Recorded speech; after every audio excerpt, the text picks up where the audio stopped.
This is a Huddle Sports Network broadcast. You can find us on Roku TV, Amazon Fire TV, Facebook, and of course YouTube. Get all your NFL news here first.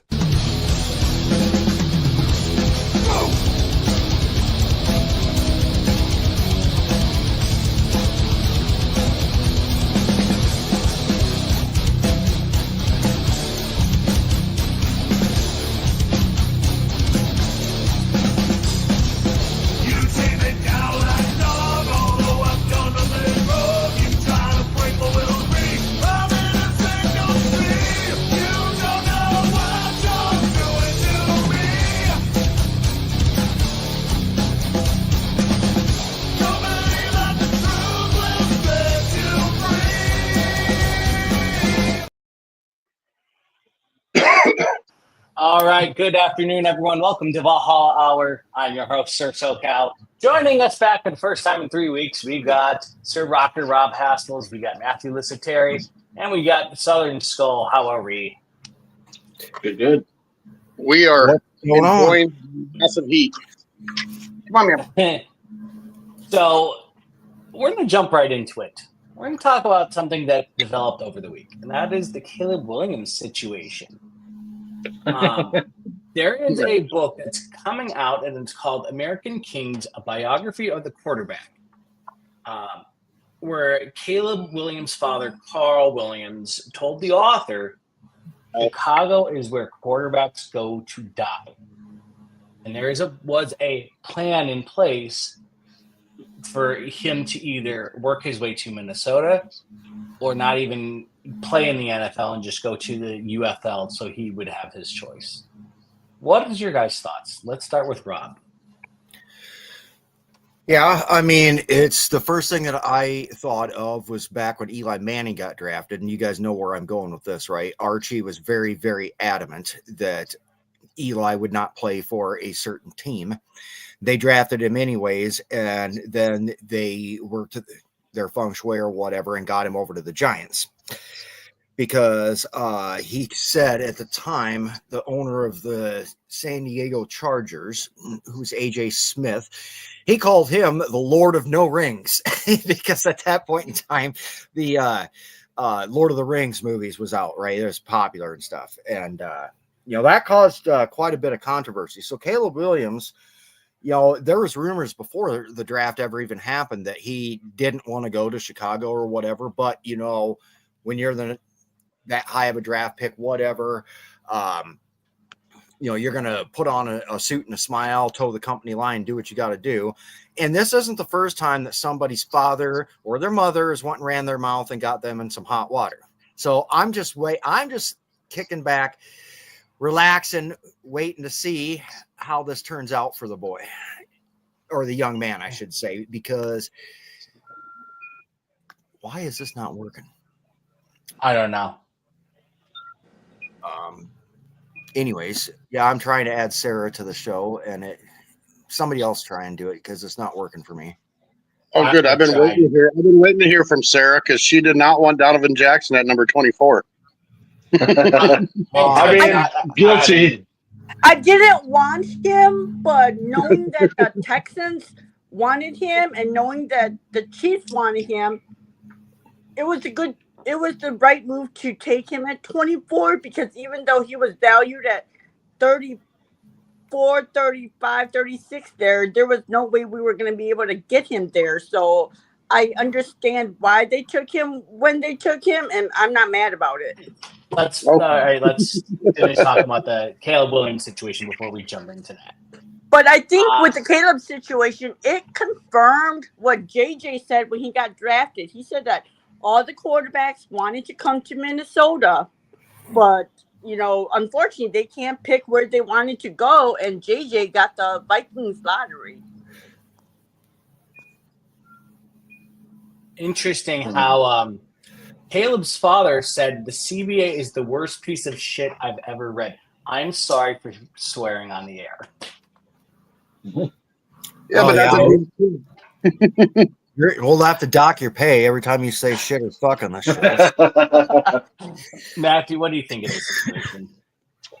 I mean, the dad's not wrong. Chicago is where quarterbacks go to die. They regressed by 2 games after signing all those receivers, getting Keenan Allen, drafting Odunze, drafting Caleb Williams, and yeah, they regressed. So, not to say that it was directly his fault. I get the O line's not great, whatever. But I wasn't a huge fan of him coming out of the draft. But that's the thing I'll never understand is when number one overall quarterbacks say like, I don't want to play for that team.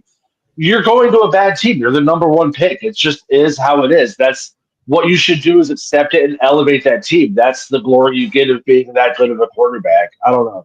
If you say like I want to go to this good team, like you're not really proving yourself. I don't know. That's just kind of me nitpicking. But yeah, I mean, obviously you don't want to go to the worst team in the NFL. We'll see what he does this year. After I mean, they got Loveland, they got Burden, they fixed their O line, so it's year 2. He should pop off. Hopefully, he's happy now. I'm glad we didn't get him. I'm excited to see McCarthy. So I have a question for you guys. Knowing that these players don't want to end up on a bad team being drafted first overall like that, do you guys want the NFL to have a lottery? No. I don't think so either. No, the entire purpose of having the worst teams pick first is just that, because I mean, let's say you have a team that's just loaded, absolutely freaking loaded right now. You know, like I mean, I would say the Lions and Vikings are 2 teams that are pretty much. I mean, we could stand to have a couple more quality corners at some point, but I mean, for the most part, like the offense is freaking loaded, right? Let's say that it was a team like the Patriots, who 6-time, Super Bowl champions. Do you want to go there to be the guy that fills the shoes of Tom Brady and everything when those expectations are here? Or do you want to be known as the guy that spends about 3 years working and helping take a bad team like the Bears were, or the Browns, or, a team like that's a perennial, team that struggles and everything, elevate them and get them into the playoffs consistently, and then hopefully someday win a Super Bowl. Your legacy is something you got to consider, and your legacy is going to be a lot better if you're known as the guy that turned around a poverty franchise and actually won a Super Bowl. The Bears might not be a great example because they have won a Super Bowl in the past, but you look at teams that never won anything like the Browns or the Bengals, or I mean, the Vikings are the anomaly because we have like the 3rd or 4th best winning percentage since becoming a team, and we've never won a Super Bowl. We're the only ones that haven't, with a winning percentage as high as what we have, which is ridiculous. But we don't need to talk about depressing things. But here's the thing. I would say a lottery would encourage tanking. It would. You think a lottery would encourage tanking? Yeah. It really doesn't work out in the NBA because I think the worst team I think there's a less than 20% chance, or less than 20% of the time, the worst team is the first pick in basketball.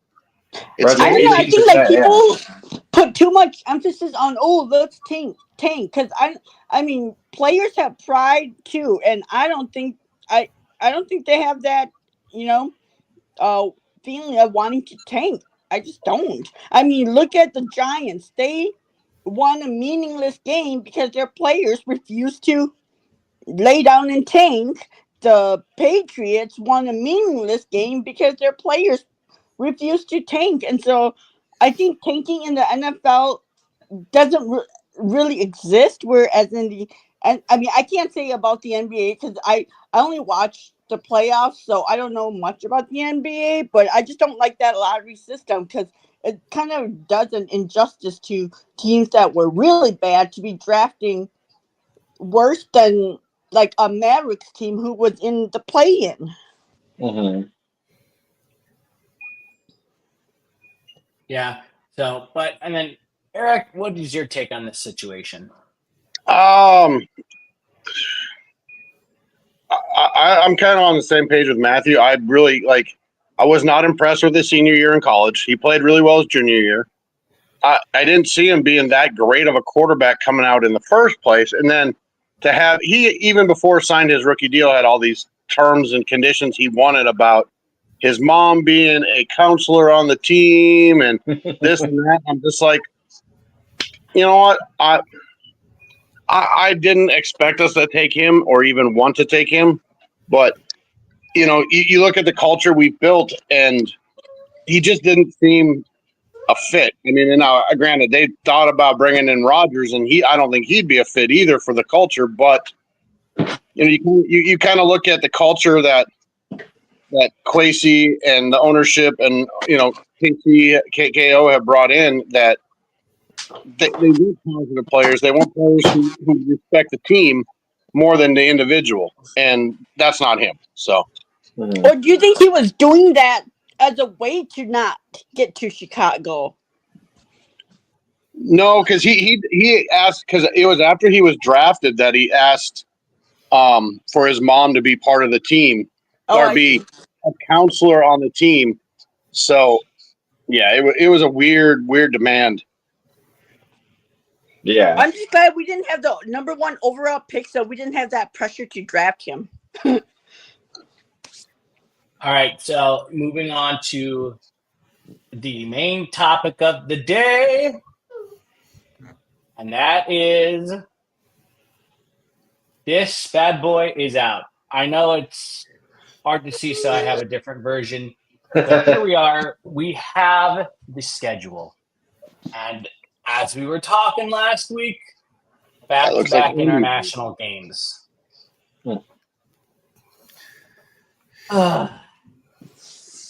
We need to hire the Chargers social media team. Yeah.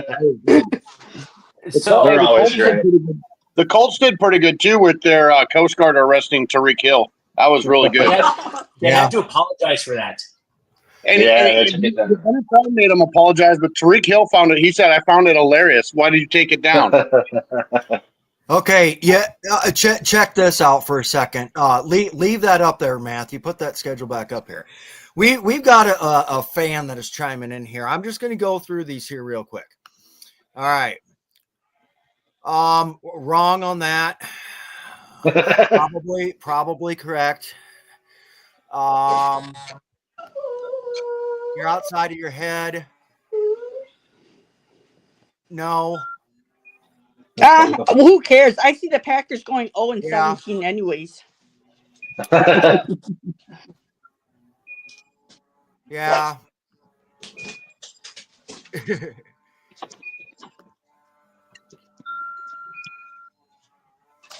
Oh.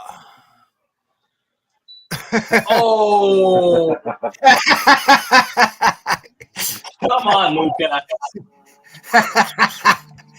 Oh. Yeah, we could get better timeliness on our replays sometimes, but every year we're underdogs. What else is new? So we have 7 primetime games, or highlighted games. I mean, we got Netflix with Week 17. We've got Amazon Prime with the Chargers. We got 2 NFL Network games in a row. We got Monday Night Football with ESPN. We got Sunday Night Football twice with NBC. I mean, right. We're the primetime purple this year. Yeah, damn near half our games are nationally televised. Yeah, it's insane. I hope J.J. McCarthy changes our primetime luck, because our primetime luck sucks. It has in the last couple of years. That was really a Mike Zimmer thing. I mean, we've been fine in primetime the last couple of years. Some of these games I'm really not worried about. I'm not worried about the Cowboys because, well, I'm just not. I always worry about the Cowboys because we always play like shit against them. We always seem to let down our guard and never play them very well. Well, now is a good time while we have the graphic up that we could probably leave it up for a while and we could do our way too early season predictions. Yes. Week 1 at the Bears, Monday Night Football. We're on the road. We're going to have rookie J.J. McCarthy, but a better all-around team versus sophomore year Caleb Williams and also an improved Bears team. at Soldier Field, where it's not going to be the slightest bit cold. The ground will probably be soggy, and everybody is going to be ready for opening weekend football. What's you guys' thoughts on this? Win. Should we take it person by person, or? Yeah. Yeah. Or whoever. I mean, week one is always fluky for every team, especially when you're a team that doesn't play their starters in the preseason. You're always kind of rusty. The Vikings have the advantage of there being no film on McCarthy. That usually tends to benefit a team, and that's usually kind of why we struggle versus the Cowboys, because we're almost always playing their gosh dang backup, and we never have film on them. But I mean, Caleb Williams is going to be year two in the system. It's on the road. It is a primetime game, so that's going to be a tough one for McCarthy to start. But the Vikings, I think, are the better overall roster. We should win that game. I give it like a 70% chance we win that game. Yeah. Eric? Yeah, I mean, I think it's about a 67% chance on that game. I mean, you know, like you were saying, everybody comes out a little, rusty or unsure of what they've got or what they're going to do, and you never see everything all in preseason because you don't want to give them that tape. So, it should be interesting. It should be, a good game, and I think it's a bonus quasi home game because that's not far from JJ's hometown. So, him being an Illinois boy, that I think he'll have family. He'll be pumped up. He'll be excited to go. So, yeah, we win that one. Chesty? All right. So the floor for what I'm going to say is it's going to take 11 to 12 wins to win this division. I could see us going 13-4.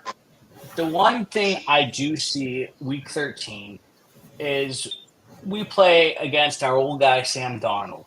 And not only were we going to have film on him from the very same game last season, but we're also going to get film on him from this season to see if anything has changed. I think we're going to be tackling him or going for him quite hard during that game. So I think that's going to be a very key game for us. Will we even be playing Sam Darnold by that week? Well, that's also valid. So here's my quick synopsis on stuff. The Bears at the Bears is always difficult and everything.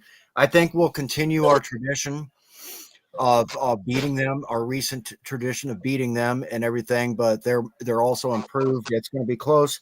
I think we'll win. Falcons week 2, Sunday Night Football. That's our home opener. That means everybody that is going to be attending. We start off with the VWO party on Friday night.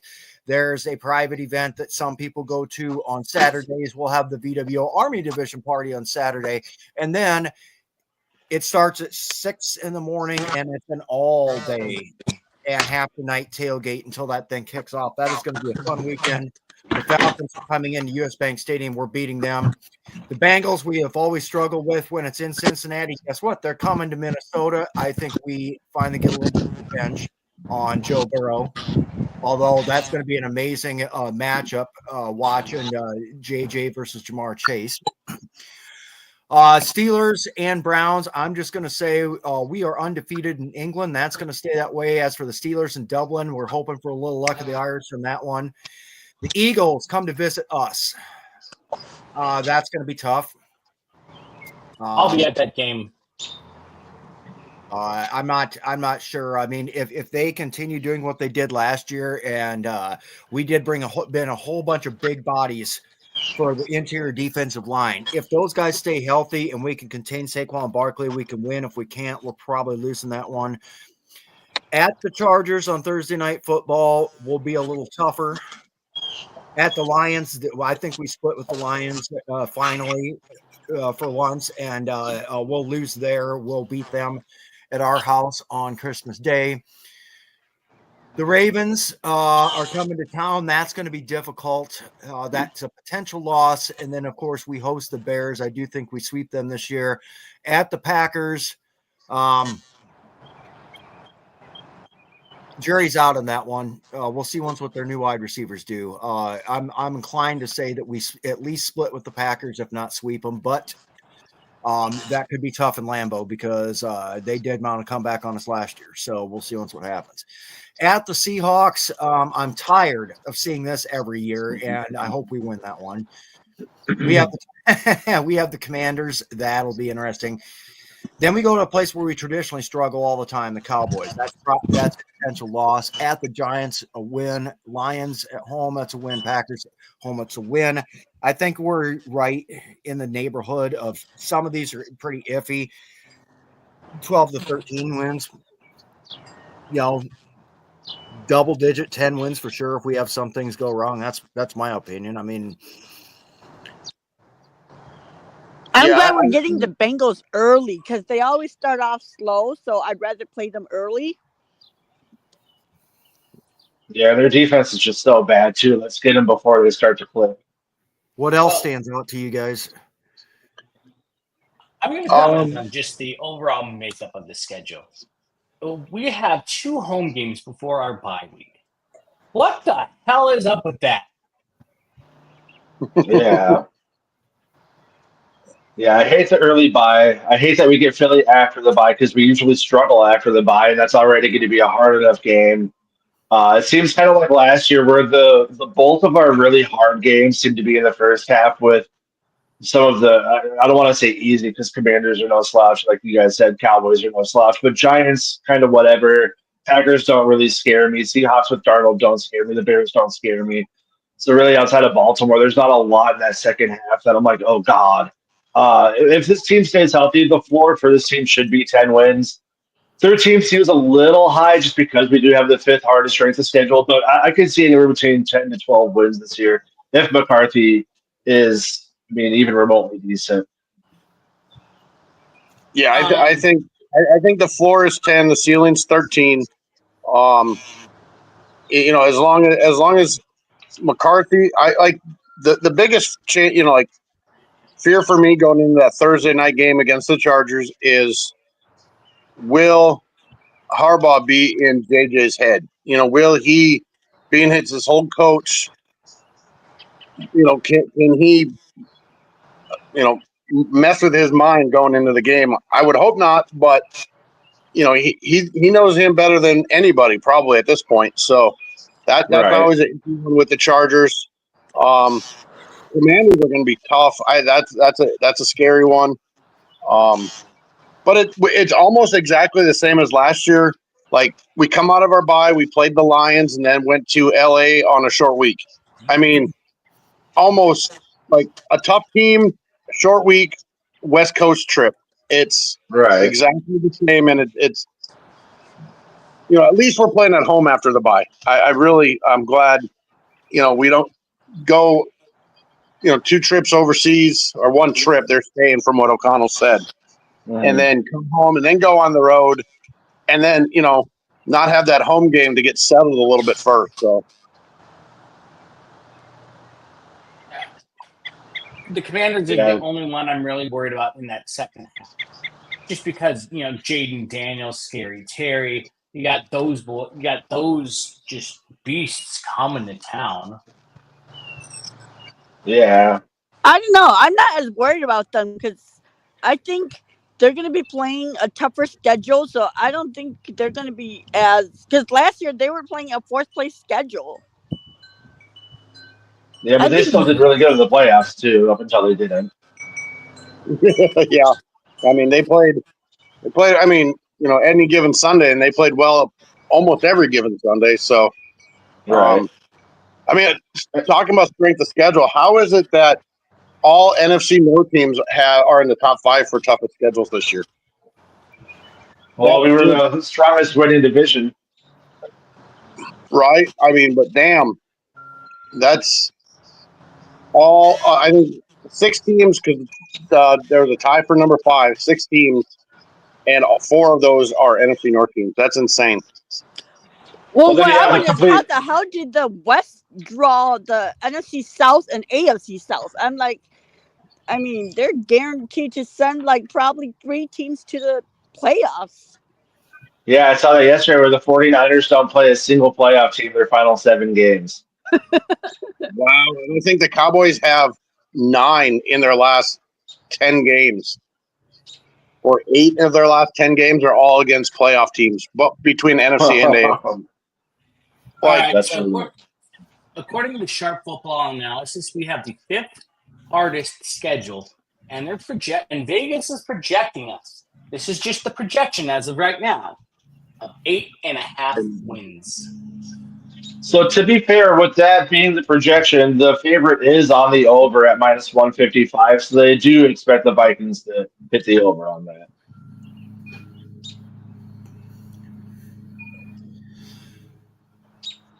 They're pretty wow. You think that's because most people are taking the over, or that's what they figure? I suppose most people are taking the over, but yeah. Which, I mean, is the right answer. Yes, it is. Everybody is like, oh, well, Vegas already knows. That's why the odds are odds and everything else. They had us as a 6.5 win team last year. Right. Before things got rolling. Well, so there was a Packer fan I was talking to yesterday who was hyping up the fact that they're favored in 13 of their 17 games. Like, this is why, we're going to be good. I was like, we were favored in 2 last year going into the season, and we won 14. So it's almost like it doesn't matter. I'm going to put up the strength of schedule I just found. So this is all 32 teams projected from Sharp Football Analysis.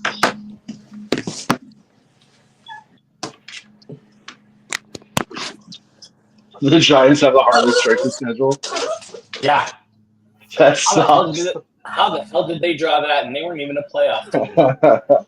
See, that's way different than the one I saw on ESPN the other day, because it had. Oh, this is forecasted win totals, not strength of schedule. Oh, okay. Well, it's based on forecasted win totals. Yeah, it's not. Yeah. Okay. Yeah, it's not based on win totals from last year as how many playoff teams, blah blah, everything else. How did the Giants finish last and have the hardest schedule? Oh no, that's just based off what they think the teams that are going to do that they play this year. It's mind-blowing. Here, I'll present this whole. I'm going to share the screen so everybody can see this. Let me pull this off. Here we go. So here is the projected wins total for every team. Right now, I'm showing 7 to 32. This is based off the schedule.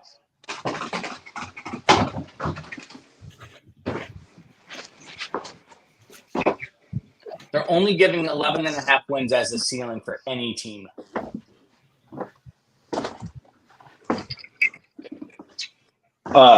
I'm going to address that Sam Howell comment from earlier that they said Sam Howell's going to have a Sam Darnold type season and beat out McCarthy for the job. That's not happening. McCarthy started. Yeah, he would have to have one hell of an impressive preseason to beat out McCarthy. Or right.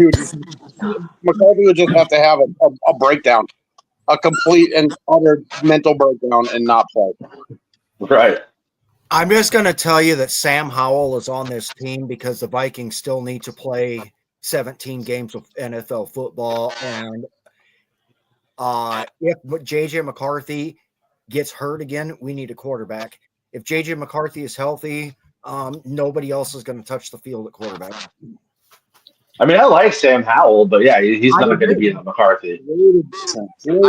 I do too, but the Vikings drafted him as a high first-round pick quarterback and everything, one of the highest in franchise history that they've picked quarterback like that. And there is no way, barring the fact that he's injured and cannot play physically, that they're not putting him out there to be the quarterback. Yeah. Yeah, I mean, like I was saying, the only way is if JJ gets hurt or has a complete mental breakdown. Right. I mean, it just – he's a great backup. He's quality. He has game experience.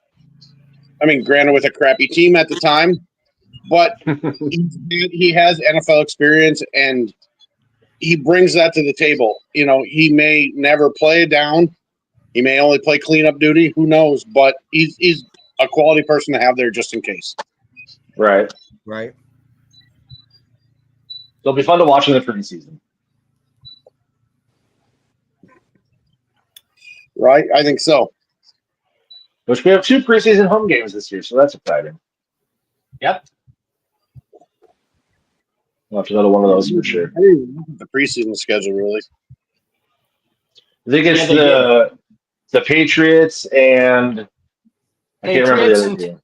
Patriots and Texans are at home. That's right. The Yeah. Titans are away. Yeah. Here comes Luca off the top rope again. Luca, get your butt on here. Brosmer's not beating out Howell for QB2. But he does beat out Rippon. That's possible. I think it is. O'Connell is just infatuated with Brosmer. He really is. Talked about how he loved seeing him last year throw to receivers at the pro day. Now we got to see him this year at his pro day, and he is just in love with him. So I think he does make at least the practice squad. I think he is just infatuated with him. Yeah, okay. I like Brosmer as a Gophers fan. I really do. I think he'll make the practice squad. I think they're going to develop him to become the backup for us.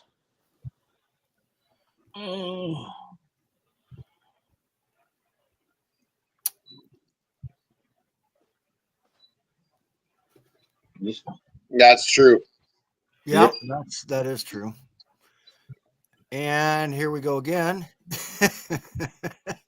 Luca, he played on an awful team. Holy crap. Anyway.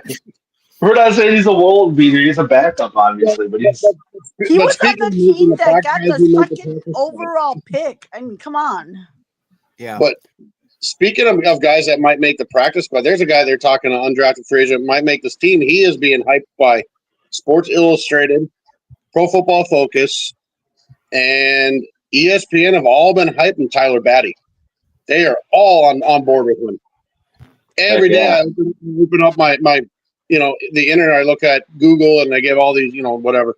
Dude, there is an article about Tyler Batty almost every day from, not heavy sports or Athlon Sports or whatever, but it's ESPN, Sports Illustrated. They are in love with this guy. What is he? Is he a defensive end? Defensive end, yeah. Yeah, between him and Gosh, I'm blanking on his name now, but the defensive tackle / defensive end we drafted in the 5th round. Like when Grenard and Van Ginkel were gone in a couple of years, Dallas Turner and a mixture of those two should be a really good replacement on the ends. Yeah, and we got Bo Richter, and I mean this team is filled with so much potential young talent. It's crazy. You're looking at Redmond and Taki on the inside. Kobe LDR. King on the inside. Yeah, LDR. I don't know what's going on with him, but that is he not what they expected? I mean, he made the roster last year, but it's interesting that we have so many tackles right now.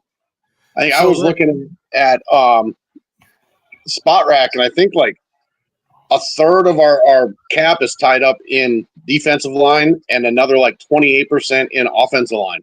It's like half of our cap is, the trenches, which is good, is what we've all been begging for years. When your right tackle is the highest paid player on your team, or the biggest cap hit, you got young talent all the way around at the skill positions. Delton, did you watch the O-line committee? Because Booney and Jeremy Seros, or whatever his name is, they did a breakdown on Fries and Kelly while they were at Indiana together. It's on their podcast. It was pretty interesting watching it.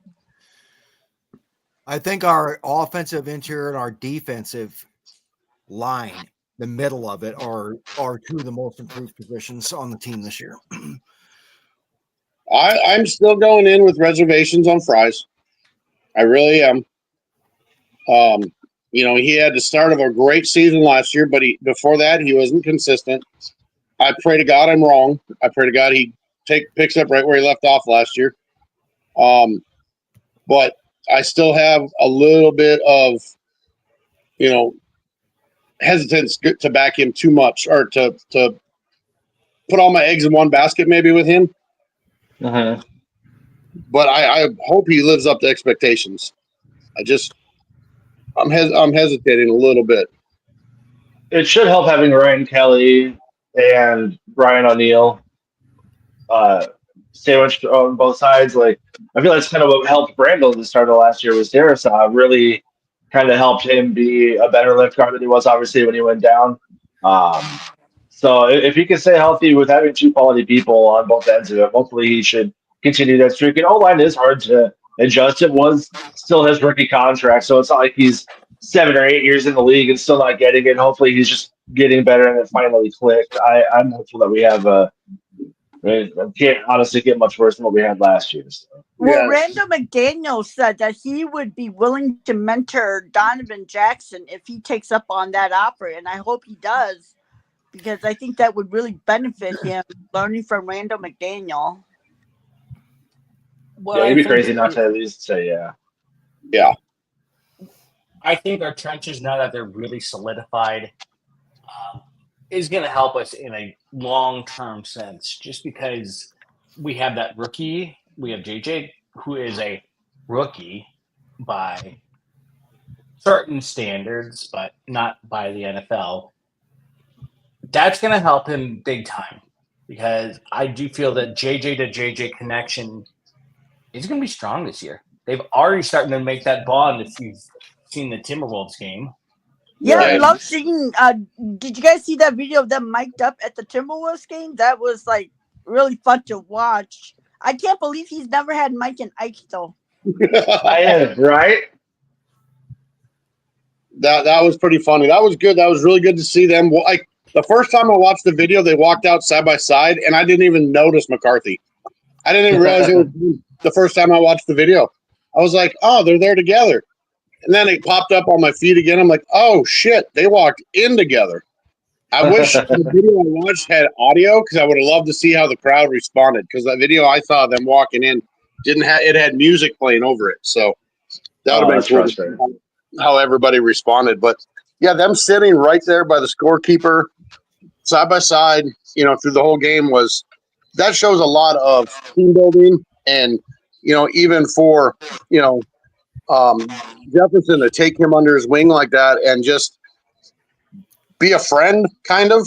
I don't know how to put it, but not really a mentor, but maybe a mentor, Right. And just be around him in the public eye, because I noticed a few times the basketball players, especially the Warriors, when they would come talk to Jefferson, they would kind of shake McCarthy's hand as they were walking away, not really realizing who it was. I don't think they knew. So hey, man. it's pretty cool for him to bring him into the spotlight, to give him that recognition. I gotta play this from Instagram. This is too damn funny. So We saw that earlier. Going full Ted Lasso on it. Yep. With the Quasey's mustache.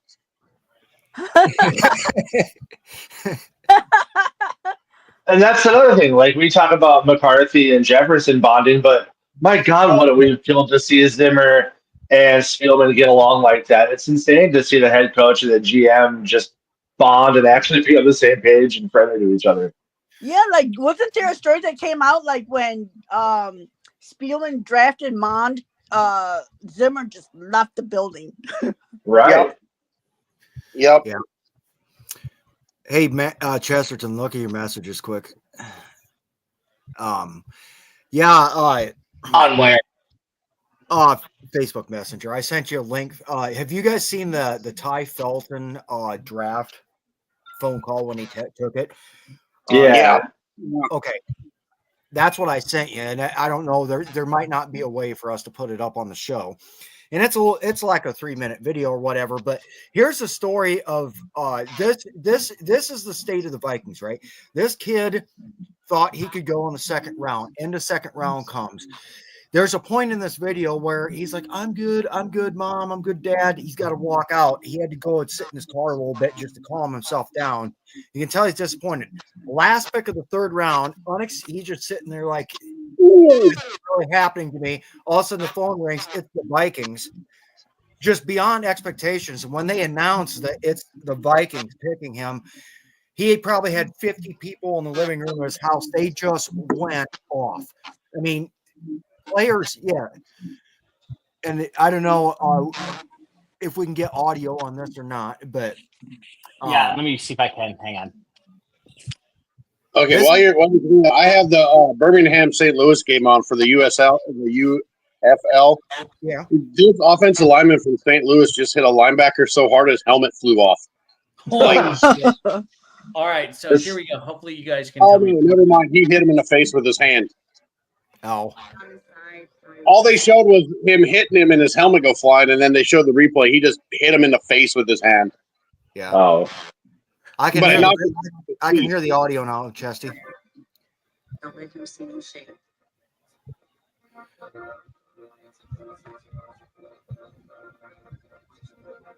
He's thinking, what is my name? Is my name? Oh, that's a face of defeat. This is where he has to leave because he just can't believe. At this point, that's the vision, bro. You gotta just go. And wherever we go, we can stay out to the corner. Oh, crazy. I'm going to be the chosen one to address the crowd if it doesn't go the way that. That's right.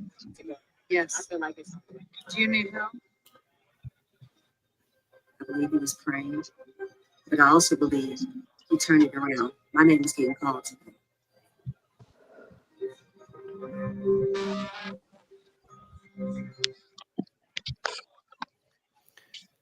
You got to bear with it here. Third round pick number 102.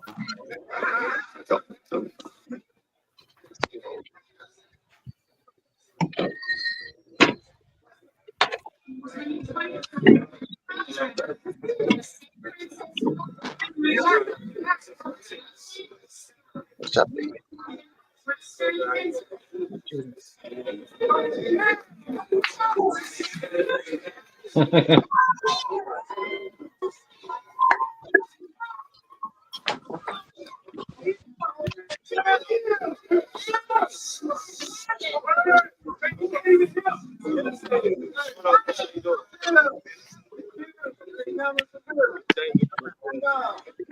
Yes, sir. Yes, sir. Yes, sir. Time to go to work. Yes, sir. Yes, sir. Let's do it. Jack, about this guy, man. Like, for real? Like, let's go. So, coach? Yeah, yes, sir. Time to go to work now. You know, we'll go. Yes, time to go to work. Let's do it. Yes, sir. Yes, sir.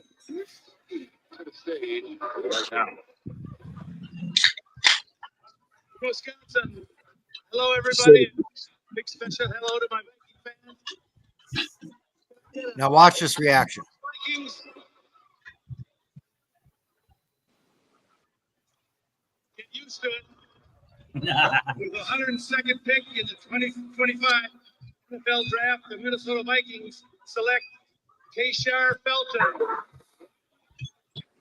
Did he screw up his name? No, that's his full name. Oh, I mean, it's Tyshar Felton, but whatever. I Oh, love is it? posting Okay. videos like this. yeah. You know, But see, kind of not to that's- burst his bubble, but I saw a lot of like after we picked him saying, man, they reached on him. He should have been a fourth round pick, which back end of the third round, fourth round, what's the difference? Right. But you know, he must have had way higher expectations for himself, which is good, which is great, than a lot of the experts were predicting, you know, because the experts, they know that the NFL doesn't know how to draft quarterbacks, Right. according to Mel Kiper.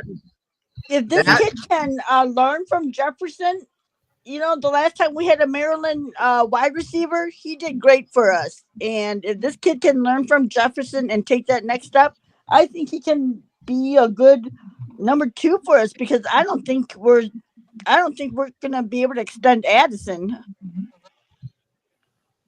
Oh, Yeah. I agree 100%. Addison becomes trade bait at the end of the season, or at the depending on how Felton plays at the trade deadline. we'll have Especially to with the suspension coming up, and him going to be wanting big time money with his contract. I can see it, and Felton moves into number 2, maybe.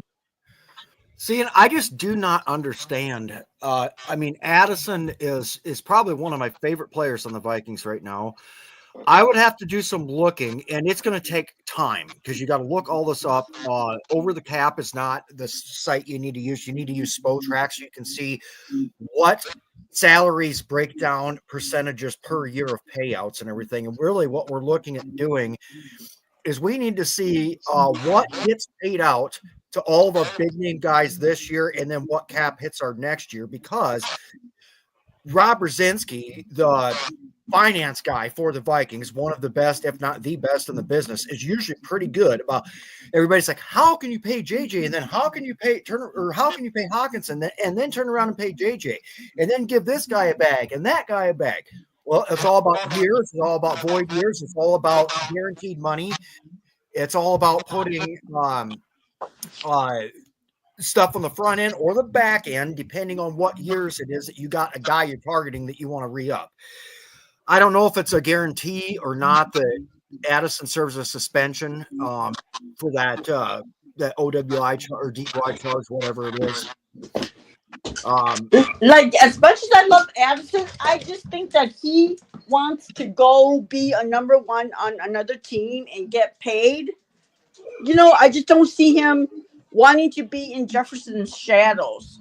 I think he loves playing right where he is because he has gotten, I mean, 2 years in, and how many what does he have? 20 touchdowns in 2 years? Like 19, 20. Being the number 2 wide receiver, that's unheard of. I mean, and then if you go somewhere else to be a wide receiver 1 and you're Jordan Addison, that probably means the rest of your offense really isn't that fucking great. And what you got going in Minnesota. I mean, that's why I wanted to play that Ty Felton video, because this is a guy knowing that he is going to an absolutely rock star filled offense. He's going to have to work very hard to make the roster, but he knows that there's a future for him there, and that he's seen a team have success developing wide receivers. Justin Jefferson, best in the business. Jordan Addison, arguably the best number 2 out there. And we snagged up Rondale Moore as well to throw in the mix. So yeah, and he gets to get coached up by Ricardo, one of the best receivers. Well, that's the thing right there. Is KOC's reaction to that video. He obviously was really excited to draft him. And from what I've heard, McArdle was really one of the ones behind bringing Ty Felton in as well. So when you have a really good receivers coach and a really good offensive head coach, both say, we're really excited to have this guy. It seems like he's destined to be more than just a special teamer. He'll probably start being the Naylor replacement, because Naylor, again, we all can agree, he's okay. He's not irreplaceable. So Ty Felton should be able to beat him out for the number 3 spot. And I think with Addison staying here, like a lot of things, it all depends on how much we win as well. If we're consistently winning playoff games and look like a contender, the Vikings are going to be more inclined to keep him. But if we're kind of struggling, they're not going to want to struggle and pay a wide receiver 2 $30, $35 million a year. They're going to want to kind of probably build up onto that team to try to improve them. So I think it depends on the success if we keep Addison as well, more so than just the contract itself. Yeah, so Addison's numbers, I just have them up. If we trade him pre-6-1, our dead cap is $1.7 million, but we save 2.6. If we designate him for a post-6-1 trade, it's 1.7 million dead cap in 2026, nothing in 2027, but we still save the same $2.6 million. So no matter what we do, whether we pre or post 6-1 it, we're still saving 2.6 million. Yeah, we That's I won't. don't think rookie he gets deal. moved until next season, though. I don't think we trade him. It may be bait at this season, but we don't trade him before the season starts at all. I don't think at all. And then you got to kind of look at. I don't know. I'd have to look at the numbers on 50-year options on wide receivers. You know what he's going to get if we extend him with that 50-year option, which would be smart to do, and then let him hang out there and see what. I mean, I love Addison. Hell, I bought my kid an Addison jersey because he has JJ and he has Addison. Those are the only two jerseys he wanted. But I take that back. He wanted Hawkinson too, but I told him he couldn't have a Hawk jersey till I got one. But I love Addison. I just think it'd be smart of the Vikings if Felton pans out to use that trade bait to get a high draft pick, or a player, a corner if we're still weak at corner, if we're still hurting at corner, or that type of stuff. I'm not saying I want Addison to be traded. I'm just saying at the business side of it, it could work to our advantage if Felton pans out. If there's a huge area of projected weakness on the Vikings in 2026 next year, and the only thing I can think of right now, just looking at current contracts and everything else, is you probably want to be drafting some corners and maybe a safety, right? What exactly are you trying to accomplish, and what are you asking for, and who is going to give you money like that for Jordan Addison? I mean, if the Vikings thought that they could pull a similar Stephon Diggs type of deal with Buffalo, and I mean, we raked Buffalo over the coals on that trade with Diggs. I don't see it. I don't know what we would possibly be targeting. Well, we kind of joked about it this last offseason with the whole rumors of like, hey, let's talk to the Jets and see if they're willing to take Addison for Sauce Gardner. And maybe we give him Addison in the third and they give us Sauce Gardner and we get an elite shutdown corner and they get an elite receiver to pair up with Garrett Wilson. Obviously, that didn't happen, but you could do something like that where you could try to get him for just one player, or try to get him for a couple of high round picks. And then, I mean, again, if this team does one thing well, it's draft receiver. Like you said with the Diggs trade, we got Jefferson out of that trade. So if we move on from Addison, we're losing a good receiver, but we still have Jefferson. We'll have Rondale Moore. If Felton pans out, we'll have Felton, and we'll have extra picks to draft a corner and draft another receiver. Yeah, not everybody can pull off what the Vikings have. You send your biggest. Well, at the time, Thielen and Diggs were both, in my mind, pretty equal in everything at that wide receiver one. But Diggs is, was kind of overtaking him and everything. Not every team can send arguably your best wide receiver to the AFC and then turn around and you just have nothing but hits. You grab Jefferson. You run Thielen and Jarius Wright for a little while. You get Jarius Wright goes. You bring in Jalen Naylor. Then Thielen finally ends up leaving. What do? You go get Jordan Addison. I mean, to me, this speaks volumes about Keenan McCardell as the wide receiver coach and just knowing what the fuck he's doing, targeting the right guys. I mean, the guys had hit after hit after hit after hit at wide receiver on this team. I mean, if there's one coach on that staff that I will trust no matter what, it's McCardell. I mean, his only real miss was Treadwell, but that entire draft class was awful outside of Michael Thomas. So. Yeah. Well, the Titans tried to copy what we did, and that didn't work out for them. No. Trading A.J. Brown. Yeah, no, that was. Yeah, but see, they were in the similar position with taking Felton, and then they draft Burks. I can't remember his first name, from Arkansas, who is a big, fast wide receiver, and he never just never panned out. Traylon. Yeah, I think. Traylon. Yep. He just never lived up to expectations.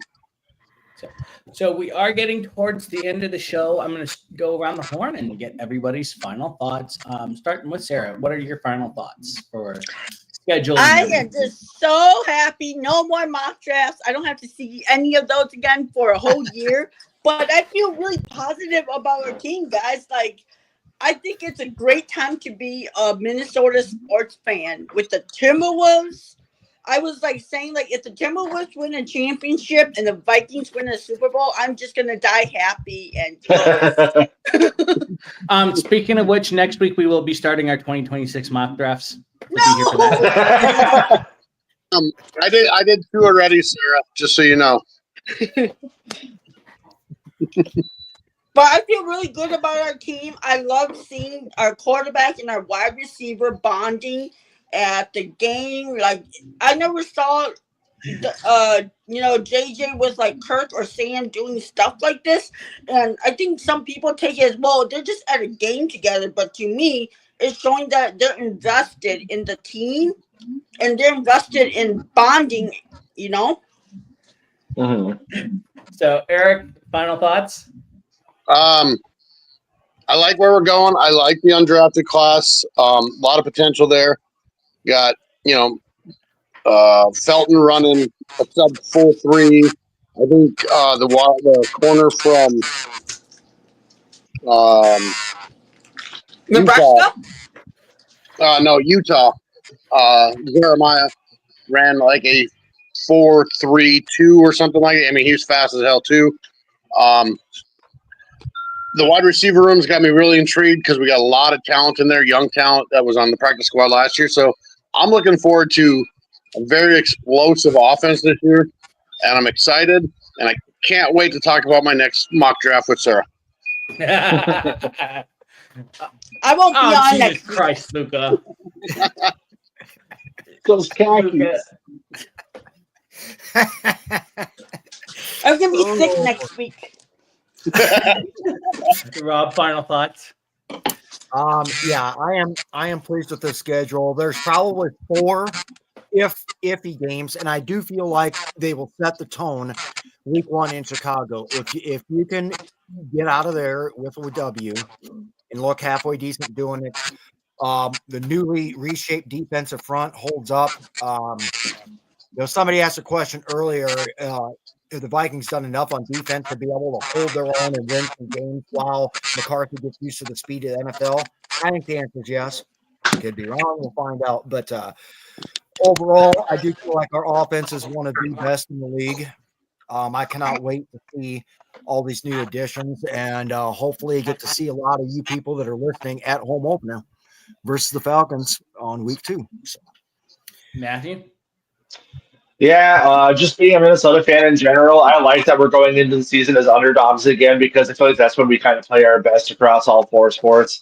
With us having the 8.5 over under and people looking at our schedule and just immediately dismissing JJ McCarthy, I think we can all agree it's going to be a lot of fun to have McCarthy come in and prove these people wrong and win 10 plus games and get KOC his first playoff win. Well, final thoughts. It's been a good show. Our schedule's all over the place. It's like 2 games here, 3 games on the road, 1 game, 2 games. It's like we don't have consistency. I'd like to have like a 3-game like we had last year, but I don't know. It's kind of all over the place for us this year. Having 2 home games before our bye, I feel like that may be like a big disadvantage. But Ireland game, that's going to be interesting. 8:30, we got the Breakfast Bowls back to back, which should be interesting to see. At least we're letting him stay over there. Oh, hey, I have an alibi. Rob knows what I'm talking about. Hey, Cam Dantzler had a pick 6 last night. Woo! Really? Yeah. Where's he playing? San Antonio. Oh, okay. So yeah, he had a pick 6, 41 yard, I think it was, or 40 something. It was pretty decent play. Bring him back. So, and we're going to close the show instead of our skull. We're going to do this in honor of the Minnesota Timberwolves going to the Western Conference Finals for the 2nd straight year in a row. Let us hear you howl. Oh! We will see you guys next week. Same time, same place, same panel. Go Wolves.